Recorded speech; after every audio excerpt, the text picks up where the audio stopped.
How many of you are here to avoid failure? Let me know by the show of hands. And how many of you are here to seek success? The professor asked his class. More than half of his students said that they were here to avoid failure. He shook his head, gave his class a break, and told them, go and think of the reason of why you are here. Here's what followed next. Hey, welcome back. I'm glad you've clicked in. If you've not subscribed, now is the time to do so.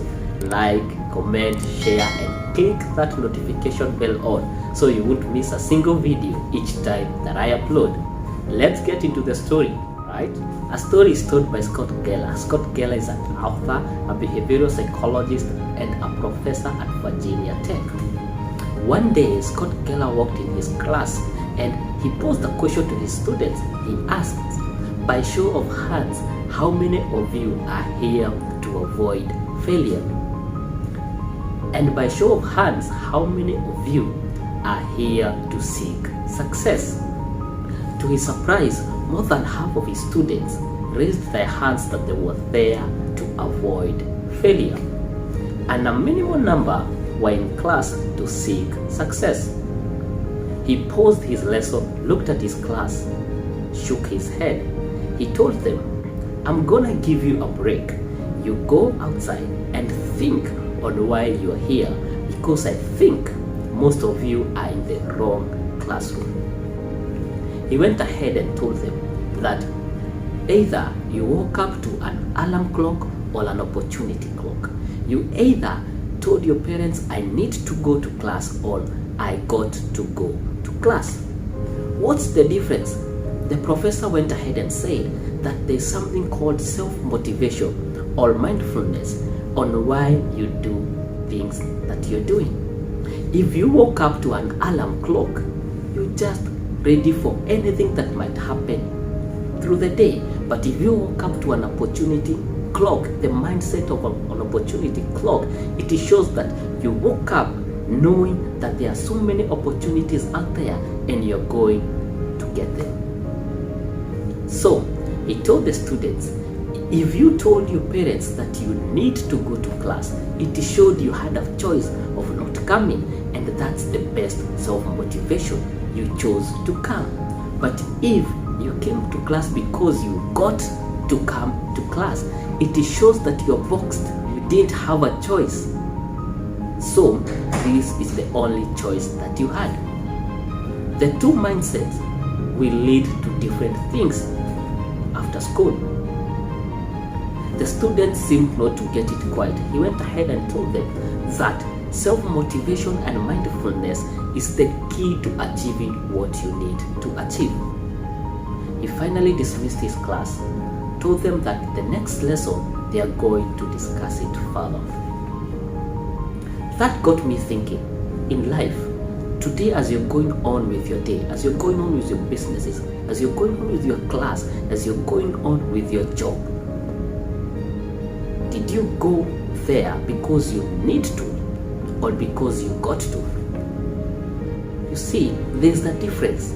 If you do things from the point of need, it shows that it's a choice. You chose to do it because you want to feed a certain need. But if you do things from a point that you didn't have another choice, you end up doing things that maybe you don't agree with. Stay with me. In self-motivation and mindfulness, you start by changing the way you name things.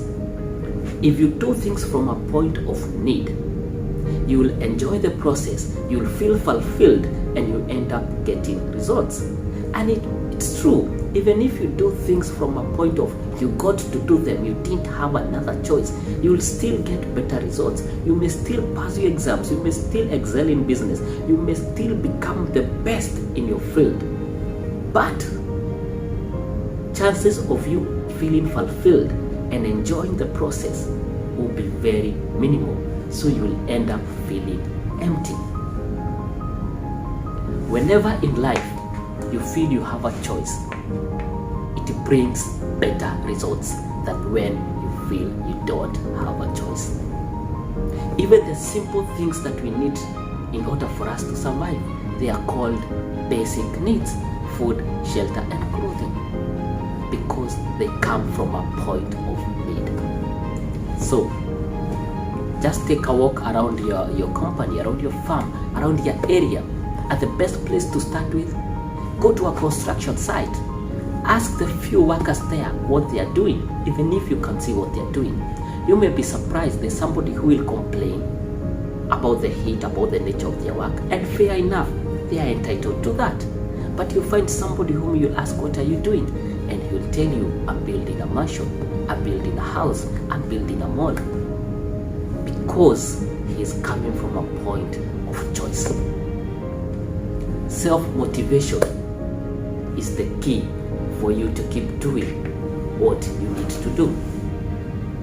I was talking with a friend just a few days ago, and we were talking about blogging. And I told that friend unconsciously that if I would do it, I would need to be pushed for me to do it. The friend paused, looked at me and told me, Ken, we can push you, but by the end of the day, it is your push that will take you along the way. It is your push that will help you to achieve what you want to achieve. So, today, maybe nobody has motivated you, you don't feel inspired, you don't feel to do things today. When you look around, you're frustrated, discouraged, demotivated.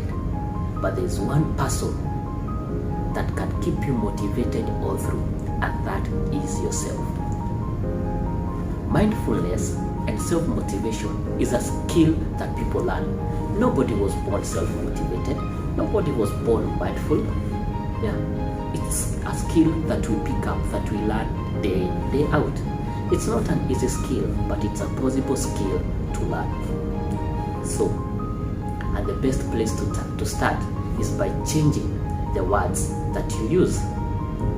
You either need to do something or you got to do something. In life, everything is all about perspective. The problem is not with what we look at. The problem is at what we see when we look at things. When we look at one thing, but we see two different things. So, as you go out there, are you doing things from a point of need or from a point of got to? Until next time, stay safe. Thank you for watching. And don't forget,